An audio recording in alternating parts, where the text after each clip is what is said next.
we are good to go. Okay, now that we have a quorum, I'd like to call the meeting to order and start by reading the remote script, or at least part of it. As a preliminary matter, I'm Mary Ann Easley, Chair. Permit me to confirm that all members and persons anticipated on the agenda are present and can hear me. So members, when I call your name, please respond in the affirmative. Allison. Yes. Diane. Yes. Jude. Yes. Susie's not here. Kendra is not here. Nancy. Yes.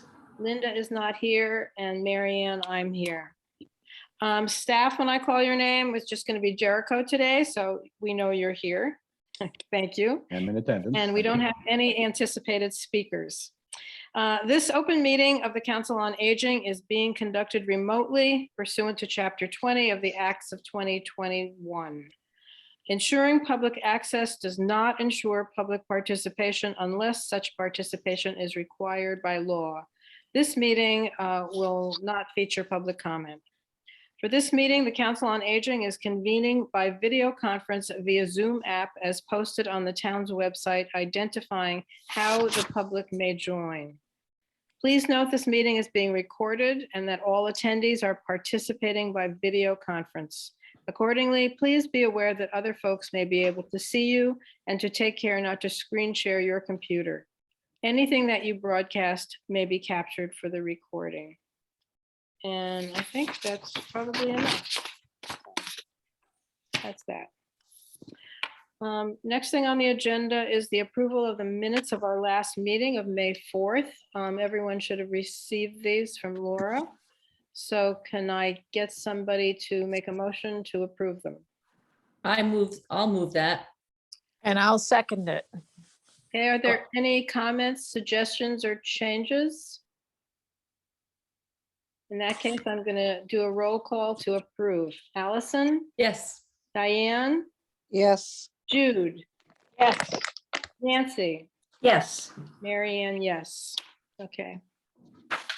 Minutes approved. And thank you, Diane, again. We're Yeah, really. gonna really, Excellent. really, really miss you. I might come back, but maybe next year. Give me this 1 year. There's a lot going on. So Good. if somebody's up next year, That's good But- news. so Next on the agenda is a report on the status of our 2 grants. I'm sorry though. You know what? Did we do the approval of the agenda? Oh, sorry. Thank you for that. Everybody should have gotten the agenda in addition from Laura. So do I have a motion to approve the agenda? I move to approve. Thank you, Nancy. A second? I'll second it. Jude? Jude is the second. Again, I'm going to do a roll call for approval of the agenda. Allison, Yes. Diane, Yes. Jude, Yes. Nancy, Yes. Mary Ann, yes. Okay, unanimous. Back to the status of our 2 grants. I can give you an update on both of them. Applications closed as of the end of yesterday for the caregiver grants, and those are grants of $200. They're all gift certificates chosen from a list of local vendors. And I'm happy to say we have 31 total applicants who were approved. We could give out 38, but we didn't meet the whole total. So we're going to be giving some money back to the state, which is unfortunate. But what's interesting is that out of the 31 total, 9 people went for Stop and Shop and 7 people went for Bartlett's Farm. And then there were a lot of onesies and twosies after that. But the notes from people are so appreciative of the Council on Aging offering this. So I just wanted everybody to know how delighted the recipients were. Many of them had to be coaxed to apply for this because they felt there's always somebody who needs it more than I do. But you could read between the lines of their thank yous how difficult it's been for them taking care of somebody throughout COVID, especially, even though it's always tough. I even had to call somebody back saying, I've sent you emails asking you to select your choice, And when I finally got him on the phone, he said, "We're pretty busy here." Mm. And I thought that kind of summed it up for people who are seniors and taking care of somebody else who's an invalid or suffering from a disease. So I think they are delighted. And what's going to happen next is I'm going to give Jericho and the town the list, and they have to go out and purchase all the gift certificates, and then we will deliver them in the mode that people have chosen. Some people want them delivered by hand, others will pick them up at the salt marsh, and most of them said just mail it to me. Just so you know, I think it's been pretty successful. My only comment to the state would be, this is very new to people, and any new idea is not an easy sell. So probably if we ever did this again, it would be easier. We would get more people because they'd be familiar with it. So that's the bottom line, I think. So anybody have any questions about that or comments? Jericho, you were first. You go ahead. I'm staff. How do we get some mileage out of this publicity wise? Well, That would help us. Yeah, I'm definitely going to do an item that can be put in the Salt Marsh Gazette, which feeds into Nantucket Current, and it feeds into all the others. But I'm also considering doing a press release. So, Yeah. yeah.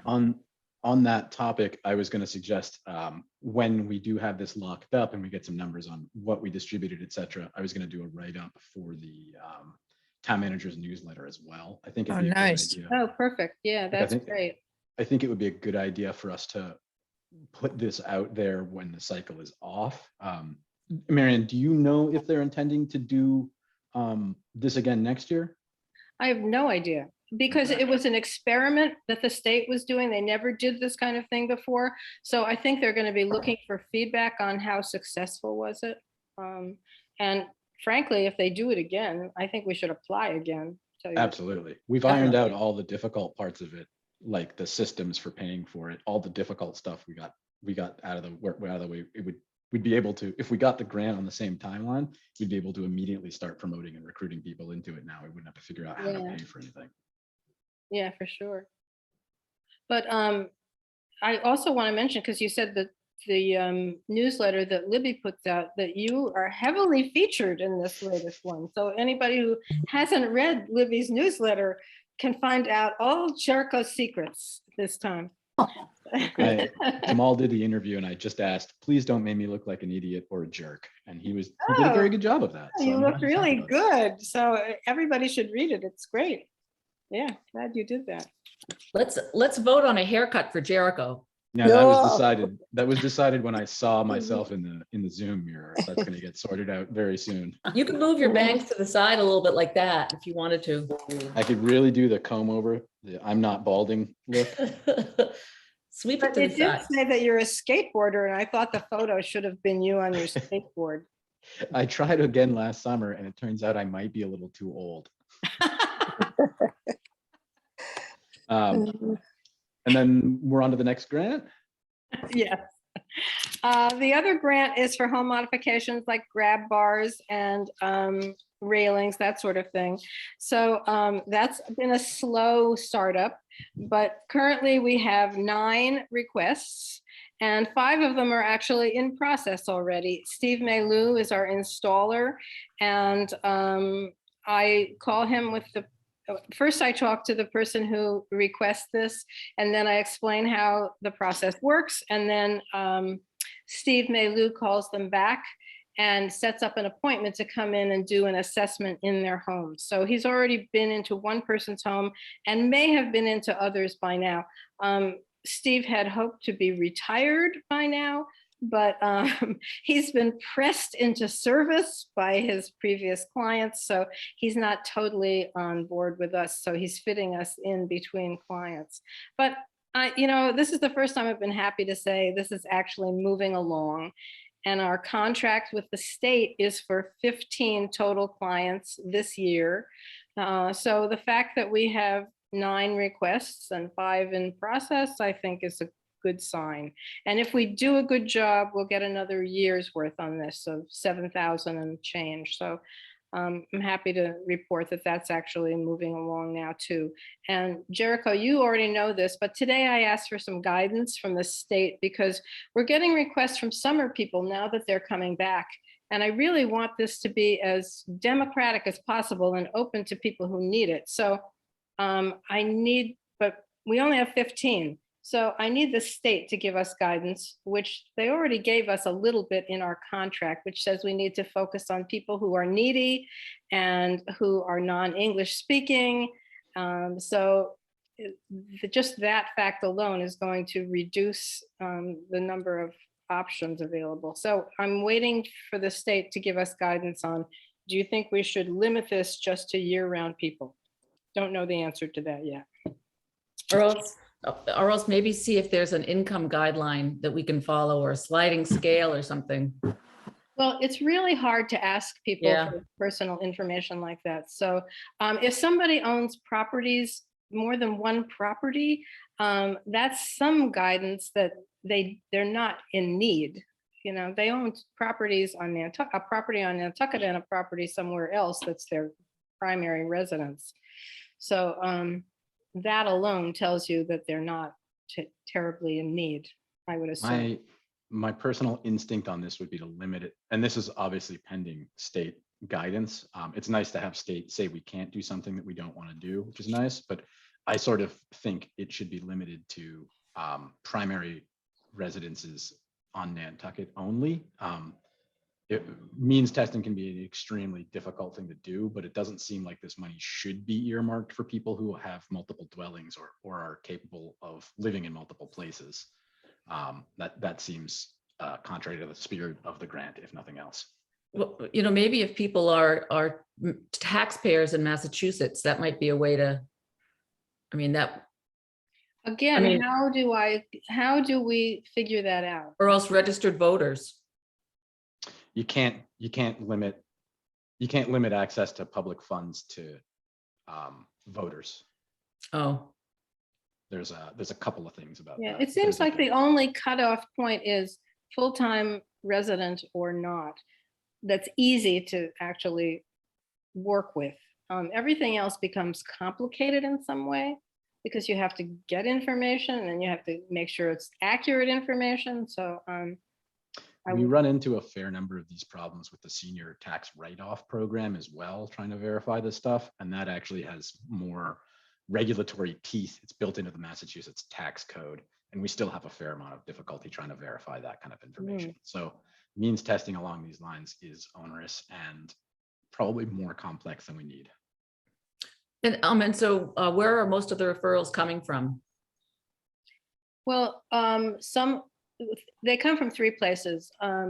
ESCCI, Sherry Hunt, who's doing elder services, from PASCON, Palliative and Supportive Care, who have clients in need, the fire department, and then people who call directly to the salt marsh and ask to be put on the list. And so is it 15 or is there a monetary figure? That seems like a pretty, you know, I mean, how much per person? Well, the state didn't estimate. I think I gave some input to this, but they came up with in the contract, it says 75 units of service, which is their way of coming up with dollars, I guess, serving 15 individuals. So the fact is, we could serve more than 15 individuals if it doesn't take so many units of service. So if somebody has a really easy job that doesn't take much time or materials, we could serve more people. Okay, good. And so what is the most popular request? Grab bars. Yeah. Over and over again. A few people want railings. One person has a floor that's not exactly level. And Steve said he didn't think he'd be able to modify that to anything that was going to satisfy her needs. He just said it was beyond him to figure it out. So he gave her a couple of suggestions, what she could do by moving a rug, that kind of thing. But he didn't think that carpentry wise, he'd be able to solve the problem. So so far it's been limited to mostly grab bars and a few handrails. Steve is so great. I bet he's great with the people that he's working with. Yeah, I'm sure he is. Yeah. Yeah. The only problem is that he's not totally retired like I expected him to be and like he expected to be. He is getting paid for this though, right? Yes, he's getting paid at the state, whatever the state. He agreed to the state. What is it, I wonder? You don't have to wonder. It's somewhere around $51 an hour, I think. Okay, that's, It was acceptable to him.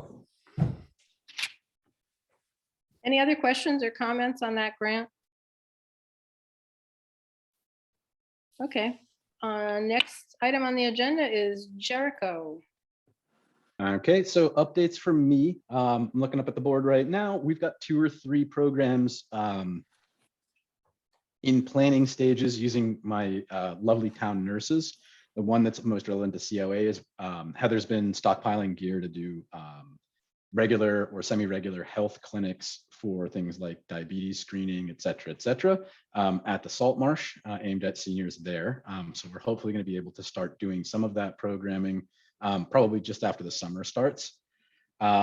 Likewise, we have some plans for, I guess we're going to call them technology clinics down there, where we'll semi-regularly have we'll help you set something up. Hopefully we'll either see if we can get town IT involved with that for heavy lifting stuff, or ideally we could get some crossover with the schools. They have a couple of technology classes there. We might see if we can get some kids from there to start doing a crossover between youth and the senior services. Past that, there's been quite a bit of work on the behavioral health initiative that rolled out of the big CFN study from last year, identifying gaps in our mental health coverage. There should be work groups coming out with that. The consultants we retained are very interested in getting more granular data, specifically on access issues for seniors. So they will likely over the course of the summer and into fall be spinning up some work groups to specifically target senior related behavioral health issues. Although the sort of spear point issue we're going to be using for this is more directly related to school-based interventions to prevent behavioral health. I'm managing to cut out some carve out a little niche for senior focused behavioral health as well. As for COVID, there's really very little I can tell you directly. I do not have any regular testing results coming in. Anecdotally, across the state and the country, we look to be somewhere on the order of 4 to 6 times as many infections now as there were this time last year, and that's not including the home testing. So there is a definite risk right now of COVID transmission. And I can't tell you exactly how high it is, but I would be masking up in public areas. We had a sample collection over this week for the wastewater test. So probably by tomorrow or Friday, we should have some information about what if any, spike we're going to see as a result of Figawi, or rather Memorial Day weekend. Likewise, what else have I been doing? We also joined with a rural health collaborative that's statewide. Basically all of the rural municipalities are kind of coming together to coordinate and shift, coordinate resources around improving rural healthcare access in rural areas. Should have some outputs from that in specific programming, as well as a chunk of money we can use on basically anything rural health related coming through end of summer, beginning of fall. So there might be some projects we can spin up out of that in consultation with COA here. So what might that be? Well, so we got a grant basically for $70,000 a year for the next 3 years that we can use on anything related to rural health equity. So things like building out our public nursing equipment stashes and paying for the programming that we're going to be doing at the Salt Marsh. That's probably where the first of this money is going to go. And then we'll also be getting forwarded grant opportunities and programming through this rural health initiative. So for example, they had a bunch of COA targeted programs specifically for rural areas that I forwarded to Anne to Pat to send out, or sorry, forwarded it to Laura to send out to you guys. She was out today, so it didn't happen before this meeting, but you should be seeing a packet from her in the next couple of days. And it's just, it'll be a new source of places for a new source of grants for us to apply to, as well as some money that we'll be able to distribute specifically for programming that relates to rural health equality. And they're designed specifically to be fairly inclusive. So things like the Youth Focused Sex Education program that Keziah, who's our other health nurse, is wanting to put on, that's covered underneath that. The equipment and labor costs for any clinics that we do at Saltmarsh would be under that.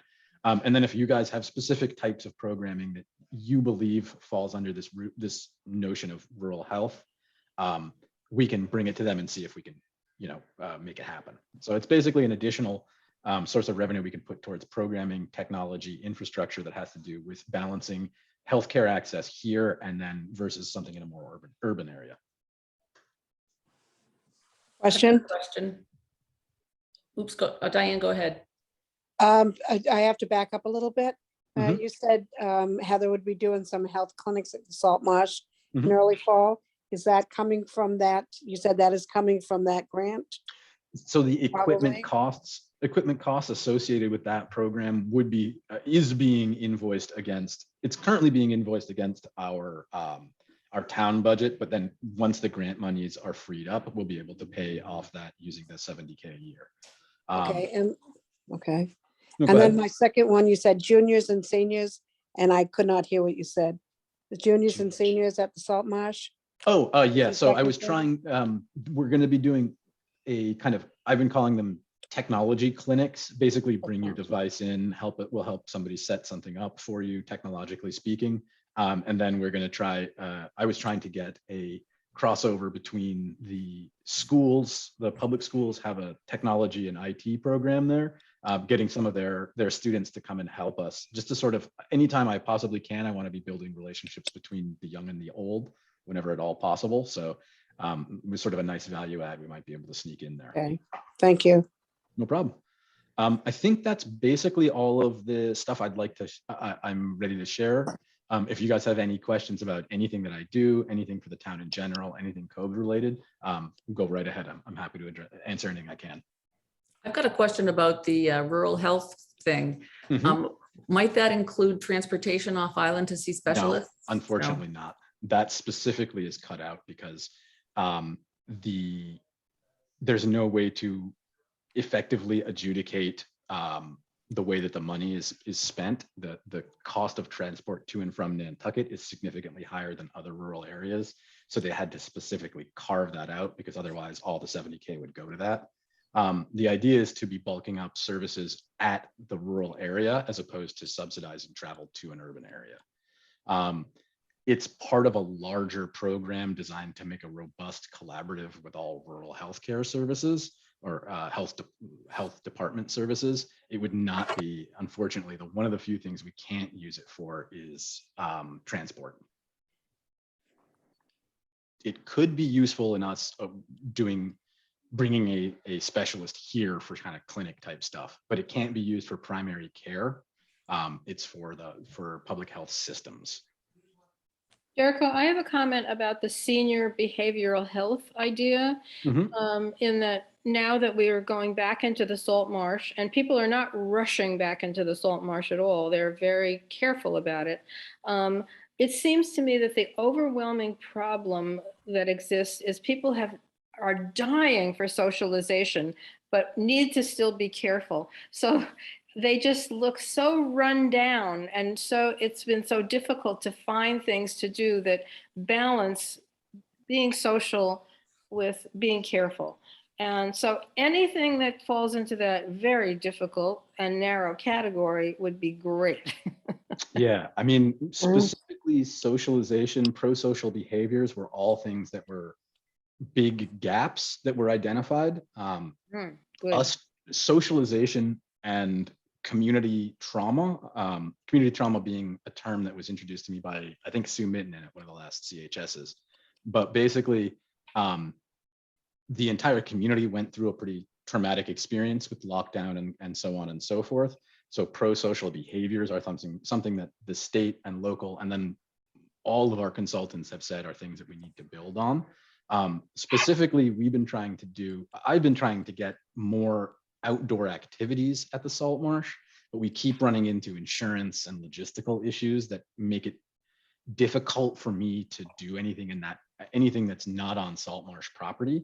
And obviously salt marsh property is not, asphalt is not a really great outdoor area. So I'm trying to do that. Most likely what the senior focused behavioral stuff is going to be sort of interviews, planning, and attempt to build small groups to organize these behaviors, as well as tying those groups into the behavioral health services on the island. So ideally what we'd be doing is working with Fairwinds to come up with pro-social events and that sort of thing. Hopefully if we get a sort of senior center, a revision of the senior center, it'll be more of a community center, and then we'll be able to kind of integrate. We would hopefully have Fairwinds on the same campus as the senior center and with NAMI and with et cetera, so that there'll be some crossover and outdoor activities as well. In the short to medium term, it'll be more data collection from this group while we're trying to build the full roadmap. But one of the things we've learned in reviewing other towns that have done this kind of change to their mental health infrastructure is that we need to start doing collaborative events between different service providers, basically. So COA would need to be organizing events ongoing with Fairwinds and with NAMI, and trying to get everyone working together and sharing their information, and then building from bottom up those kind of partnerships. Is there any chance of somebody from Human Services coming to our meetings and somebody from our group going to Human Services meetings, so that there is at least that cross-fertilization of ideas? So I am Human Services for Nantucket. Oh, okay, and so you attend both meetings, and Yes. you would be that person who would report back anything from either meeting that each meeting? Yes. Okay. And currently what we're doing is a top level systems thing, but one of the next bullet points is for us to start recruiting people from inside the community and outside of that group to start working directly with these consultants and directly on projects. So what I would imagine is one of the recommendations of our consultants, and we're meeting next week in person to try and get a good view on what their outputs from the plan is going to be. One of the things I'm expecting them to do is build small groups. So we could nominate a member from this group to participate in the elder element of behavioral health for the island. And so as we build up the system as we build up a system for one point of call in a crisis that transports you all the way through to treatment, as we build that system out, we would have the participation of seniors involved in the design phase.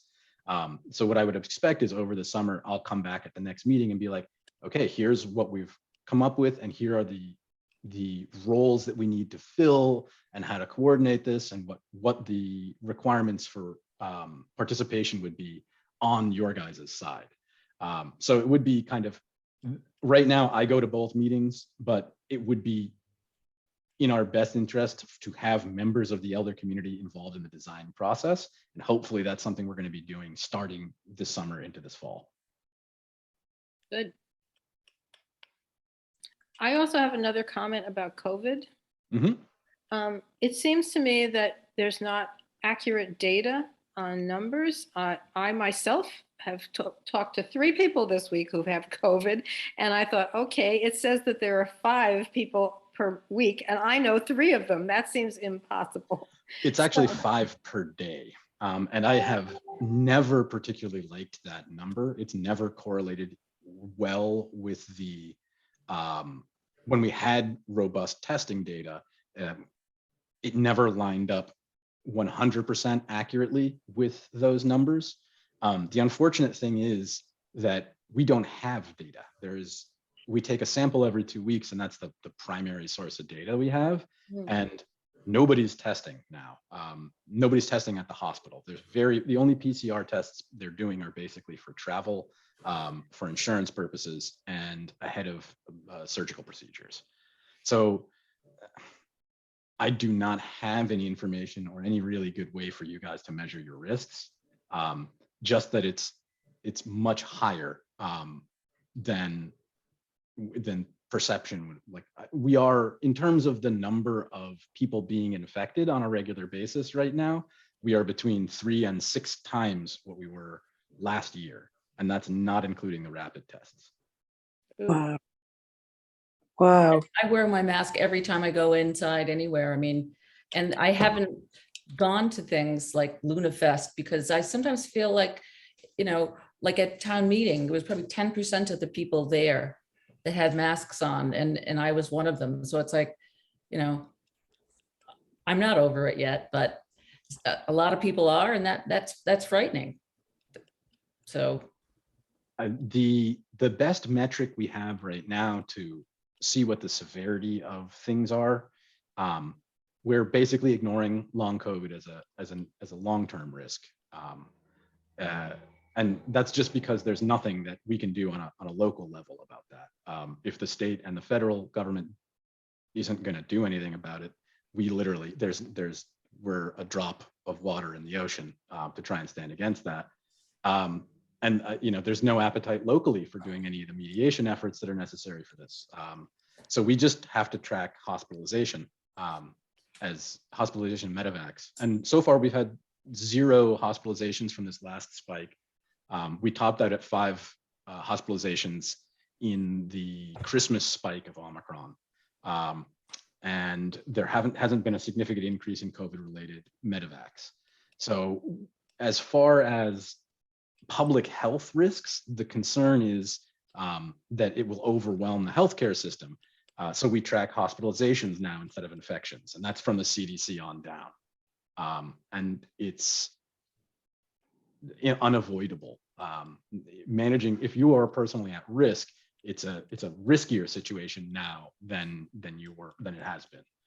And there's still, I believe, somewhere on the order of 1,000 COVID-related deaths a day at the moment. So nationwide.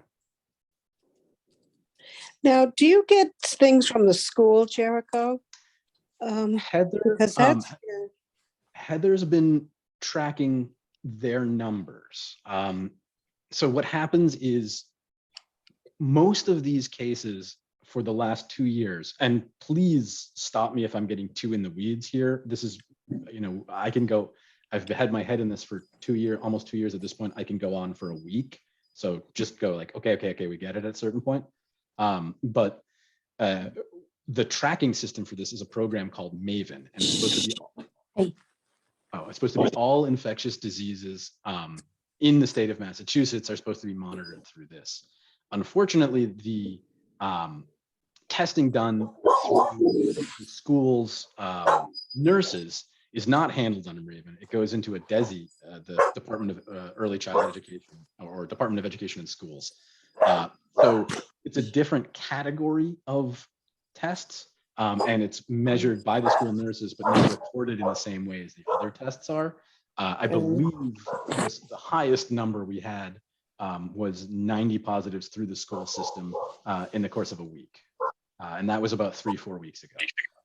Heather's monitoring that information now. We're also running down contact tracing for COVID through the private schools, which have a different reporting system. So there's a lot of transmission through schools that should not be understated, but it's not being reported in the same way as the other tests are. that's too bad. it just seems like there's a lot of it. I know that my grandchildren have had COVID and had all their vaccinations and still had COVID.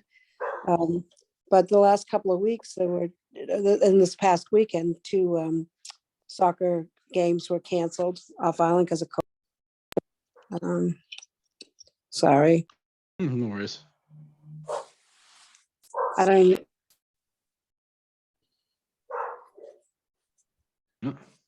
Everything. Done. I think you're hitting both the mute and you're hitting the mute and the video button at the same time. Yeah, I'm done. Yeah, I'm done talking. But it seems like in the last couple of weeks, it's been a lot at the schools that I hadn't been seeing for a while. They've been So- reporting numbers like that since about the fall, the end of fall, early winter last year. Not Right. 90, but over the Christmas break, it was pretty bad. Yeah, Well, pretty bad in terms of lots of infections. yeah, that's So, true. But the idea is that there's more treatments around. If you do get it, there are options to treat you, and that everyone is kind of over the large scale mitigating measures like Mm, emergency orders, gatherings, that kind of thing. yeah, okay.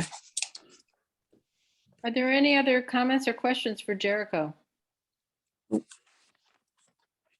Thank you, Jericho. My pleasure. Apologies if I went a little long there. Well, it's a lot of information, good information. Thank you.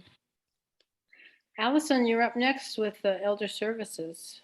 I, for the first time ever, was not able, it was an in-person meeting and the boat didn't run that morning. So I didn't go to the annual breakfast meeting where they introduced new board members. I mean, it wasn't recorded, so I have absolutely no information on that. But I'm wondering do you think it would be a good idea to have Mary Ann Ryan maybe come to one of these meetings and talk about elder services of Cape Cod and the islands? Or else maybe she could be on the Frank and Mary show? Because I think that everyone sees elder services as Sherry Hunt, and she's a great front woman, but they don't realize the back end of it. I had a meeting with Sherry and someone who, Community Foundation for an additional Meals on Wheels grant. And they had no idea how the Meals on Wheels program was run. And most people don't know what other, like, we're just learning and we're applied for grants, but I'm just wondering, Marianne, Marianne Ryan. I do. I think it's a good idea if the invitation comes from Sherry. I wouldn't want to go around or over Sherry's head. I think she's the person to invite her extension at the state level or Cape Cod level. So, or if you have them on Frank and Mary, you should have both of them, I think, just because Sherry is the face to this community. Right. Where Mary Ann would be doing a presentation and we'd never see her again. So Mhm. I would suggest both of them together. I think Sherry's come to meetings before, but maybe not with this group. Might be a Yes. good idea to Diane, do you No, she did remember? come, I remember her coming to a meeting with a lot of information, actually, Yeah, when I first joined, but that was a couple of years ago. yeah, she's overworked, so Mm, she has so much going on her, and she yeah. just had some surgery, so, but yeah, no, I will talk with her and find out if she would be interested, because we're sort of the mouthpiece for elder services. I think, or we could be, and I think we could do more knowing what resources are available on the state level. So, Yeah, that would be great. I just would want her to be included and probably be the person extending the invitation to Mary Ann. It just seems that chain of command matters. Yeah. So, Yep. that's what I would suggest. And Sherry has been great in sending people for these grants we have. So many of the people getting the caregiver scholarships are her clients. great. Yeah, and she's also sent some people for the installation of grab bars. So there's been no problem working with her and getting her to send people here. So Great. that's good. Yeah. Thank you, Allison. I'm going to give a very brief report on the NCEA. I attended their last meeting and they have received a grant from the Landmark House. This was totally news to me that the Landmark House gives grants, but apparently they do have a small amount of money and they can give out modest grants. So they've given a grant to NCEA and they have emphasized that it should be for activities that bring seniors into social engagement. So there's an emphasis on social engagement. As a result, the NCEA is planning a monthly event at the Salt Marsh. So in June, they're having a Father's Day brunch. In July, they're having something they're calling Muffin Morning, where you can pick up coffee and a muffin and you can either stay there or go or leave with it. In August, they're planning a cookout. And in September, they're going to do an ice cream social. And that's as far ahead as they have looked. So money is very tight for them right now. As you know, they've finished the refurbishment of the Salt Marsh, the interior. If anybody has not been there, you should go take a look. It's beautiful. They've done a great job. And now they're working on the exterior, the gardens, and making sure that they can stand up to all that they're going to get weather-wise, especially being right across the street from the water. So they have a lot of things on the books coming up. So that's all I mentioned there. I heard a while back ago that they were working on a memory cafe. Has there been any talk about that? Where did I see that? I did not hear anything about that at their meeting, but I saw it Yeah, in something. the Maybe it was memory Landmark cafe. House Oh, grant. I'm request. sorry. Sorry. The memory cafe, the memory cafe funding was not through NCEA. The memory cafe was being organized through the community schools. Brian LaHaye, that's who it was. And I believe he's doing the memory cafe at our main property, but I'm not sure where. But yeah, NCEA was not involved in any memory cafe stuff that I know of. And why don't we know more about this as the Council on Aging? I don't know anything about this community school. I do not know. Huh. Can we just call him and get some information? What is his name? I believe it's Brian LaHaye. And he's at the community school? Yes. Okay. LaHaye. Because I think all of us on the Council on Aging should at least be aware of this. I have volumes of material from Dementia Friendly Massachusetts, as well as the Alzheimer's Association. So Allison, maybe you're the person to contact him and make sure that there's a connection between, so we're aware of what he's doing. And I believe, sorry, I'm just following up on this. Rachel Day actually reached out to me about this in March. So she might also be an individual to coordinate with on. you know, maybe coming from someone besides me, since I was so involved before, might be better. I don't want people to think I'm trying to take over their party or anything. Okay, I'm glad to call both Brian and Rachel, find out more, and then make sure that they get materials from you and they know about everything that you've done, all the background. Well, you know, I mean, Rachel was working on it with me, so she, you know, she's aware. She's done the trainings and stuff too. So I'm glad to hear that she's involved.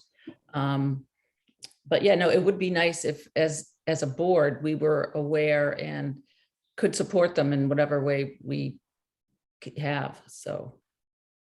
Good. I also wanted to, this is not on the agenda, but I have a couple of small items. One is the Massachusetts Walk Challenge, which I signed up for, and I've gotten other people to sign up for. It's disappointing the number of Nantucketers who've signed up. And so I wish we could do more publicity for this so that we actually can get some bucks out of it at the end, since the number of miles people walk ends up being dollars for a Council on Aging. So I do know that Laura sent a press release in, and I never saw it. So I don't know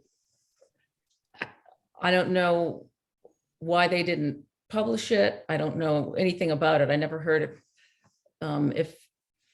I don't know what the response from the papers were to her, but since it started in May, we're a little behind.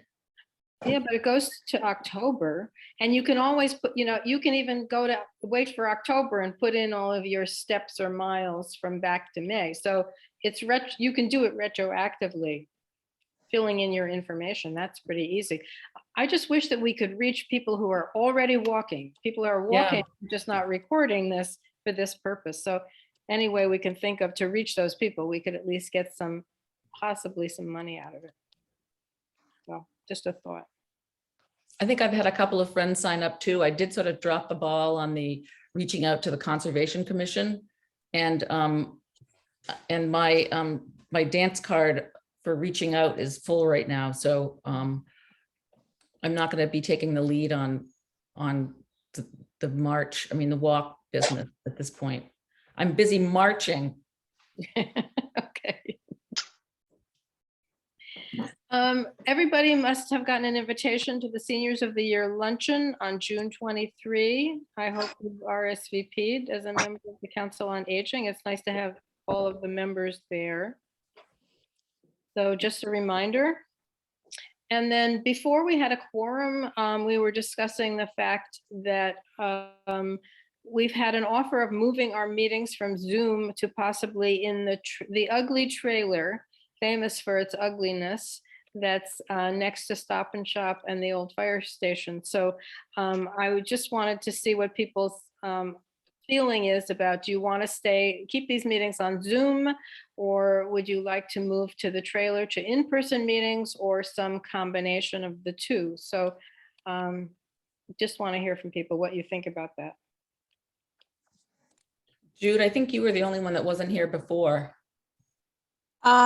I would say I like Zoom better because if I'm not here, I can participate. That's my opinion. Yeah, I think that's what we were all sort of.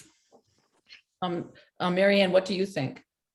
I don't care either way. Zoom is very convenient, but in person would be okay if people wanted that. So maybe we should take a vote. Do people want to take a vote on this? Sure. Sure. And this would be non-binding as well. Okay, Like, definitely. So does somebody want to make a motion that we remain on, well, why don't we make a motion to remain on Zoom, and we'll see if people are against that. I'll make that motion. Okay, Diane, is there a second? I'll second it. We all do. Who's Okay. second? So the motion is to remain on Zoom. So you'll be voting yay to remain on Zoom, or no to move to come the on. trailer. So, okay, Allison, Yay. Diane, Yay. Jude, Yay. Nancy. Yay. Okay, and I could go either way. So it's overwhelmingly, we're going to remain on Zoom for the time being. Okay, Jericho? I think that if we were a bigger group, it would be, we could have a hybrid meeting. So if people couldn't make it, but we're such a small group, I'd hate to have 2 people show up at the ugly trailer and then the rest of us calling in. That sort of defeats the, meeting in person business if there's only going to be 2 people there. and right now, the only 2 hybrid meeting spaces that we have available are the trailer and then I believe the community room at 2 fairgrounds. So there'll be some congestion, especially initially. And then this is of course not binding. We can then change our mind later, or if we want to do something in person or in a hybrid setting, if it's like a seminar or something, we can use the, assuming we get space and time sorted out, we can use the trailer for that.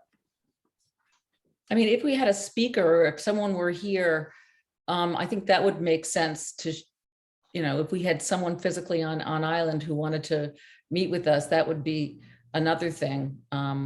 But I guess if we can choose to be flexible.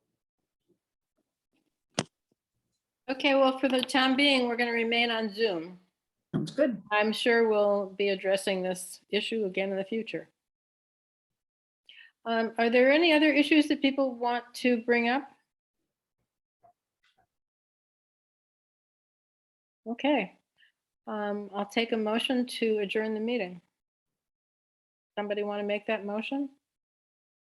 I move to adjourn the meeting. Thanks, Nancy. Is there a second? Allison, seconds. Okay. The meeting is officially adjourned. Got to vote. About We have to vote on I'm adjournment. sorry. Okay, we're voting to adjourn. Allison, Yes. Diane, yes. Jude, Yes. Nancy, Yes. Marianne, yes. It's unanimous. There you got it, Jericho. We are adjourned. And then I'll just leave this as the last thing. The nice thing about the hybrid meeting is if there's anyone in person, you don't have to do every vote by roll call. You can just be like yay or nay. And if you hear a nay, then deal with a count. That's the only Even good in a thing about it. hybrid meeting? The only good thing about the hybrid meeting is you don't have to do every vote by roll call like Yeah. that. That's the only good thing. Okay. All right. Well, thank you very And much. before guys. we leave, I just want to say, Diane, thank you so much for your service. Yeah, really. I hope you'll come back again after you've had your year working your butt off. It's been a tough year, and babysitting and trying to do the work and doing the meetings. It's just been so. But thank you, thank you. All Thank you, right. Diane. And maybe Thank you, next year. Diane. But it seems like there's a lot of people that have signed up for it. So, because I was half tempted I said, if nobody signs up, then I will put my name in. But it seems like there's a lot of people that have expressed an interest. But if they just That's show good. up at the meetings, that's the goal, is to not have to Yeah. fight for a quorum every week, every month. Well, yeah. Yeah. Well, we'll But see. thanks for showing up, Diane. You're Yeah, thank welcome. you again. All right. Have All a right. good Thanks, year. everyone. Thank you. Good All right. night. Thanks. Bye. Bye.